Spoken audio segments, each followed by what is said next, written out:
Des oiseaux, C'est plutôt les oiseaux qui me parlaient. ça se traduisait comment? C'était des petites phrases amicales de soutien. Et ce qui est très étonnant, c'est que j'ai un ami qui m'avait dit quelques années avant, je me souviens très bien, et il l'a reconnu qu'il m'avait dit ça. Un jour, on montait un escalier pour aller chez lui, et il m'avait dit, écoute Philippe, tu vas me prendre pour un fou, mais écoute-moi bien, mais j'ai des frissons d'en parler.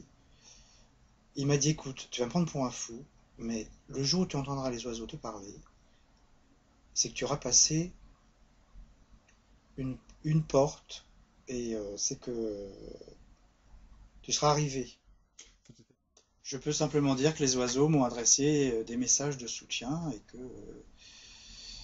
que à un moment de grande solitude où on a besoin de soutien, on peut aussi, par les effets d'un médicament, projeter, avoir des hallucinations auditives et entendre ce qu'on a envie d'entendre.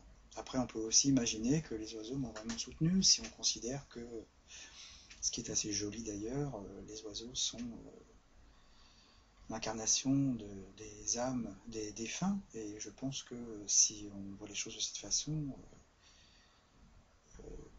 j'ai connu beaucoup de gens qui sont décédés et qui m'aimaient, donc on peut imaginer qu'ils m'aient soutenu d'une façon ou d'une autre.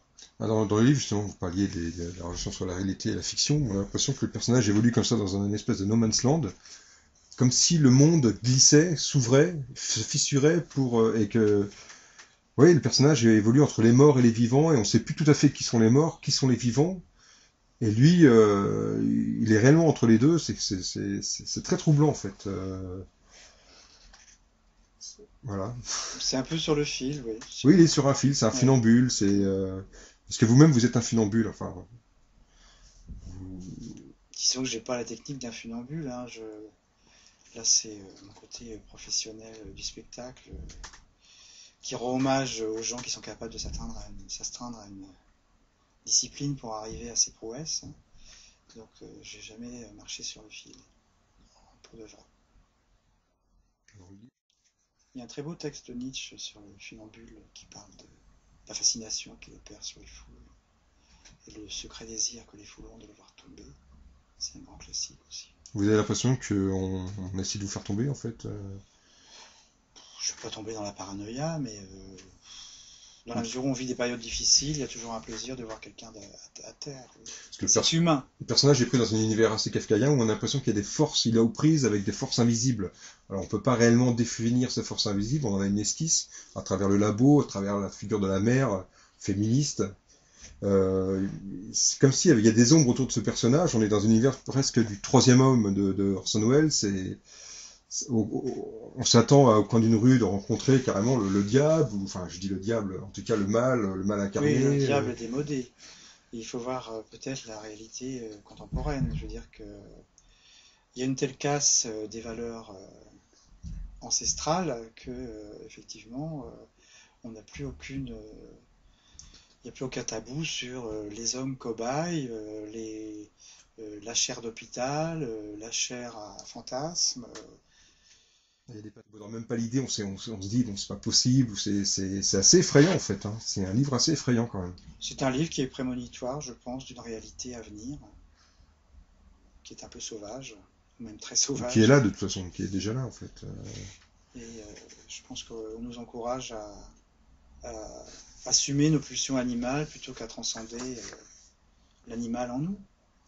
Donc je pense que ça va donner des, des événements sanglants. On sent qu'il y a une guerre invisible. C'est Kipling, je crois, qui disait leur crime est caché, leur guerre est secrète ou quelque chose de cet ordre-là, mais on a vraiment l'impression que le personnage, qu'il y a des choses qui se passent, et hélas que c'est lui seul, peut-être par l'intermédiaire justement des médicaments qu'il prend, qui voit, La population est aveugle, je lis peu la presse, je boycotte beaucoup les médias, n'empêche que mes yeux sont quand même tombés sur certains articles où on dit que, que le trafic d'organes, par exemple, existe, où on dit que on a retrouvé 30 Asiatiques morts dans un camion frigorifique. Pardonnez-moi le jeu de mots facile, mais ça fait froid dans le dos. Je veux dire, c'est franchement une horreur. Cette horreur qui est dévoilée par les médias est qu'une infime partie d'une réalité sordide et sanglante. Donc voilà, c'est la réalité, c'est une réalité, et elles sont multiples. Donc cette dérive, je la trouve abominable. Et effectivement, ça me fait mal à l'homme, à mon côté qui est encore humain. Et Rimbaud parle d'œil qui voit trop, en fait. Vous avez l'impression d'être voyant, mais pas pas dans le terme ésotérique ou métaphysique ou je ne sais pas, mais dans le sens de voir trop. oui, on peut dire aussi que je suis trop sensible, puisque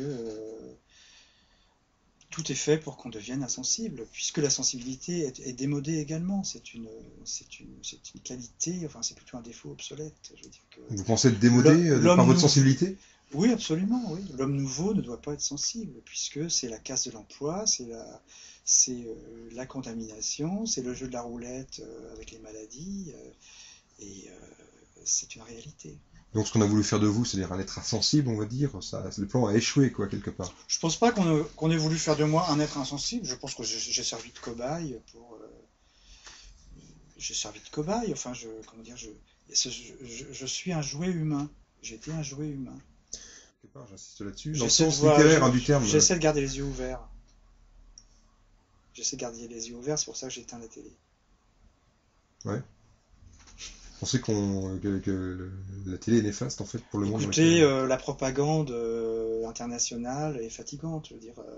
Mais les gens n'ont jamais assez, puisque ils regardent la télévision, après ils regardent sur leur téléphone la télévision, ils prennent les journaux gratuits où ils peuvent continuer à être endoctrinés, donc faut croire qu'ils aiment ça. on dire toujours vers un espèce d'abîme comme ça pour pas se regarder eux-mêmes, en Et ce ne fait. sont que des nouvelles négatives, hein, alors qu'il pourrait y avoir une chaîne de télé qui se consacre aux bonnes nouvelles. Il y en a chaque jour, et c'est réjouissant. Et je suis désolé, mais j'ai plus envie d'être un accro aux bonnes nouvelles qu'un accro aux mauvaises. Pardonnez-moi. Non, non, mais il n'y a pas de... Puisque nous sommes dans une sinistrose internationale qui sert. Pardon, pas des effets secondaires. Effets secondaires, mais quand même assez sinistre, en fait. Justement, je me suis permis d'aller tellement loin dans l'horreur que je suis content d'être revenu, et j'ai plus envie de célébrer la vie que de m'égarer dans les aléas de l'horreur réelle. Au déterminisme, au destin, vous croyez à quoi, en fait? Au hasard, Dans le hasard, vous ne croyez pas vraiment. J'ai du mal à répondre à cette question-là, je crois pas à grand-chose. Enfin, Vous croyez à Dieu, en Dieu. je crois à une sorte de géométrie cosmique que j'appellerais le grand tout. Je ne lui donnerai pas d'autre nom. Et je crois qu'en étant attentif, on peut suivre son chemin. Ces moyens de soi-disant de communication qui sont Bon, plutôt des moyens de non-communication, c'est d'ailleurs. moyen d'endoctrinement, je veux Ouais. dire. Mais tout correspond, je veux dire, c'est après votre traitement que vous avez balancé votre Oui, télé. j'étais enfin moi-même, donc voilà. J'ai pris les mesures qui s'imposaient pour rester moi-même, et puis essayer d'être heureux de vivre. Mais c'est quand même quelque chose qui peut faire peur. Ce livre peut faire peur à certaines personnes. Je pense que vous n'avez pas eu de problème avec votre entourage. J'ai Il n'y a pas de perdu. certaines personnes qui vous ont tourné le dos. Oui, j'avais fait place, pas place nette, mais je fréquentais plus grand monde. Et il y a quelques personnes à qui je l'ai prêté qui m'ont plus donné signe de vie. Donc, effectivement, j'ai appris que normalement, quand on prête un manuscrit, on doit ensuite t'appeler pour s'informer. Mais bon, je suis pas très sociable, et je connais peu les usages. Il y a eu quelques personnes enthousiastes, ça m'a fait plaisir. Et Ah, c'est très bien puis, écrit, je peux en c'est témoigner. gentil.